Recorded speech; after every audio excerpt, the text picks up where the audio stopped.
지금 이 순간 모먼트. 네, 안녕하십니까? 모먼트 대표 원장 김경복입니다. 자, 오늘은 우리 그 모발 이식 수술할 때 그 모낭을 깨끗하게 다듬고 분리하고 그리고 모낭을 선별하는 데 도움을 주는 모낭 분리사가 또 그 수술의 이제 의사만큼이나 사실은 아주 중요한 역할을 담당하고 있습니다. 그렇기 때문에 오늘은 그 모낭 분리사의 역할, 그리고 그 출장 분리사와 그리고 상주 모낭 분리사가 어떻게 또 차이가 있고 장단점이 있을 수 있을지 거기에 대해서 좀 오늘 간단하게 좀 설명을 해드리려고 하는데요. 일단은 먼저 이제 모낭 분리사의 역할부터 말씀드리면, 단순히 이제 이 직군의 명칭 자체가 모낭 분리사라고 해서 모낭을 이제 분리하는 것만을 생각하기 쉬운데, 실제로 모낭 분리사의 역할은 수술 전반적으로 많이 다양한 부분에서 많은 부분에서 참여를 하게 되는데요. 첫 번째 이제 당연히 수술 준비하고 하는 부분은 기본적이고, 이후에 이제 우리가 비절개 같은 경우에는 모낭을 하나하나 그 의사들이 펀치를 하면서 채취를 하는데, 그때 같이 그 추출할 때 좀 도움을 주는 역할도 하고요. 추출하고 나서 의사가 직접 모낭 하나하나를 확인을 하면서 그 패스를 해주면 받아서 모낭을 보관할 수 있는 저장액에 이제 모낭 분리사들이 담으면서 하나하나 더 한 번 더 그 모낭들을 상태를 체크를 합니다. 그래서 가장 건강하고 튼튼한 모낭들을 선별을 1차적으로 하게 되고요. 그리고 2차적으로 모낭에 붙어 있는 불필요한 조직들을 하나하나 그 현미경을 보면서 제거를 해 나가면서 우리가 그 모낭이 이제 자리 잡는데 방해가 되는 것들을 제거를 해주고요. 그 과정에서 한 번 더 모낭의 형태나 질을 체크를 해서 또 좋은 모낭과 좋지 않은 모낭을 선별을 합니다. 2차 선별 과정에도 모낭 분리사의 역할이 있고요. 그리고 세 번째로는 이제 모발 이식할 때 모낭을 식목에 이제 정확하게 조심스럽게 안착시켜주는 역할을 하고요. 그리고 슬릿 방식의 모발 이식인 경우에는 포셉으로 조심스럽게 모낭을 잡아서 피부에 직접 삽입을 하는 그런 역할까지도 진행을 하게 됩니다.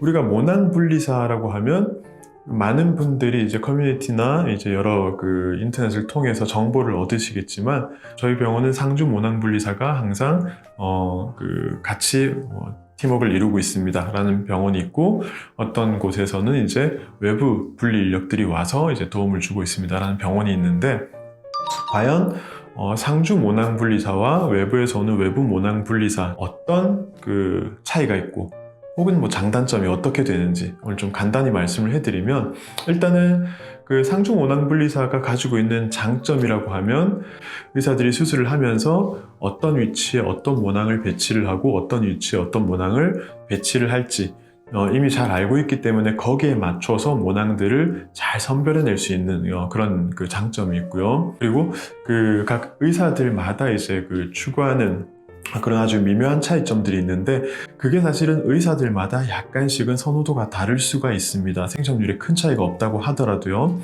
그 수술하는 습관이나 패턴에 따라서 결국 이제 환자의 수술에 영향을 줄 수 있는 부분이기 때문에 그런 부분을 잘 파악해서 분리를 해줄 수 있어서 상주 모낭 분리사가 있고, 그 의사와 오랫동안 호흡을 맞춰온 모낭 분리사들이다 그러면 사실은 가장 우리가 말하는 이제 베스트 형태의 모발 이식 팀이라고 볼 수 있고요.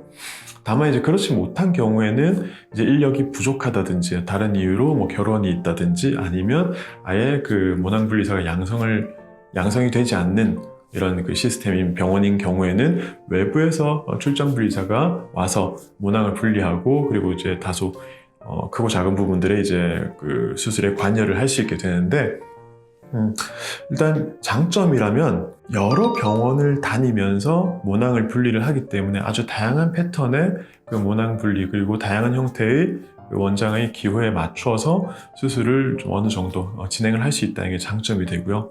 그리고 단점이라고 한다면, 이건 그 정확한 출장 모낭 분리사의 전체적인 단점이라고 말하기는 어렵겠습니다만은, 실력의 편차가 워낙에 큽니다. 제가 이제 이 분들 하나하나 면면을 다 알지는 못하기 때문에요. 저는 오래 했습니다라고 하고 이제 와서 분리를 하고 있지만, 실제로 제가 봤을 때는 좀 실력이 부족한 이런 분들도 있을 수 있고요. 반면에 우리나라에 있는 거의 대부분의 병원 여기저기를 다 다녀보신 분들도 있어서요. 그런 분들 경우에는 아주 그 실력이 좀 출중하구나라고 제가 느낀 때도 많습니다. 그래서 일단은 그 결론을 말씀드리면 제가 생각하기에는 이제 상중모낭분리사가 오랫동안 그 원장과 호흡을 맞춰온 이런 팀을 가지고 있는 경우가 가장 사실 안정적이고 좋은 수술 결과를 만들 수 있을 거라고 생각을 하고요.